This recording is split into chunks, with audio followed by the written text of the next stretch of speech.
This week, we'll describe what a union is and how and why workers form and join unions. Unions have been around for almost 2,000 years. Early on, they were called guilds, which were formed to protect craftsmen and artisans who shared common interests. For example, there might be a goldsmith's guild, which was set up to make sure its members supported each other and were all paid fairly. These are all the words that are used to describe two or more employees who join together for common interest, such as wages, benefits, schedules, and other employment conditions. In the United States, the first union was formed by shoemakers in Philadelphia in 1794. In 1867, the Union for Cigar Makers became the first to accept women and African Americans into their membership. In 1913, Congress created the Department of Labor, and in 1938, the Fair Labor Standards Act, FLSA, which mandated a minimum wage, extra pay for overtime work, and basic child labor laws, which we talked about earlier. FLSA has gone through many changes since then, and is one of the most important laws for employers and employees to understand. More about that here. As we've said, FLSA provides a minimum standard for wages and working conditions. A union bargains a contract with the employer that is usually better than those minimums. A union contract cannot be worse than FLSA standards. Let's back up a little bit and look at unions right now.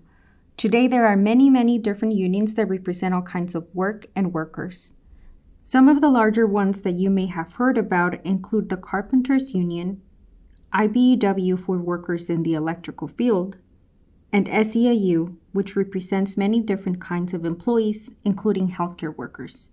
There are also large public employee unions. For example, AFT represents many teachers, AFSCME represents employees in city, state, and county governments, and AFG is a large union for federal workers.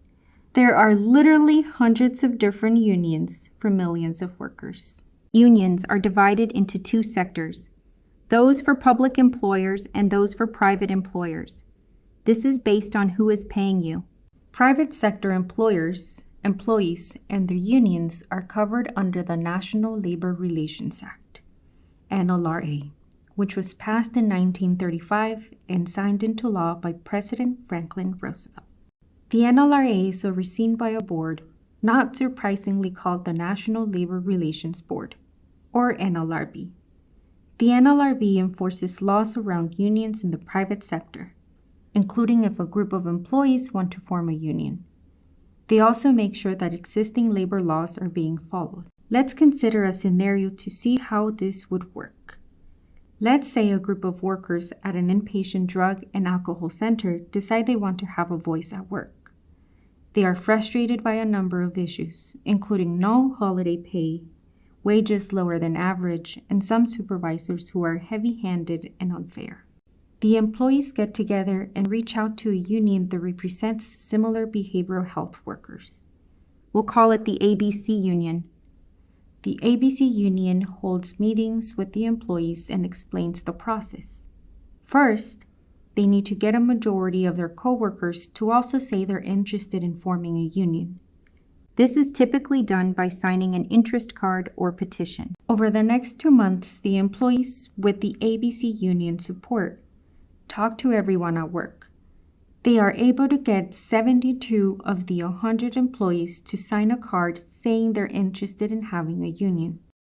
Next, the ABC Union, with some of the employees, goes and talks to management to see if they will agree to the employees' request to recognize their union. This is called voluntary recognition. If management says no to recognizing their union, they will submit the union interest cards they collected to the NLRB, National Labor Relations Board. The NLRB will work with the ABC Union, the employees, and the company to set up an election for all eligible employees to vote on having a union or not. In our story, the employer did not want to agree to a union without an election. The employees are now scheduled to have a secret ballot election to vote yes or no on forming their union. The union election is overseen by the regional NLRB office to make sure that there is a fair process. The employees win their election. They are now part of the ABC Union.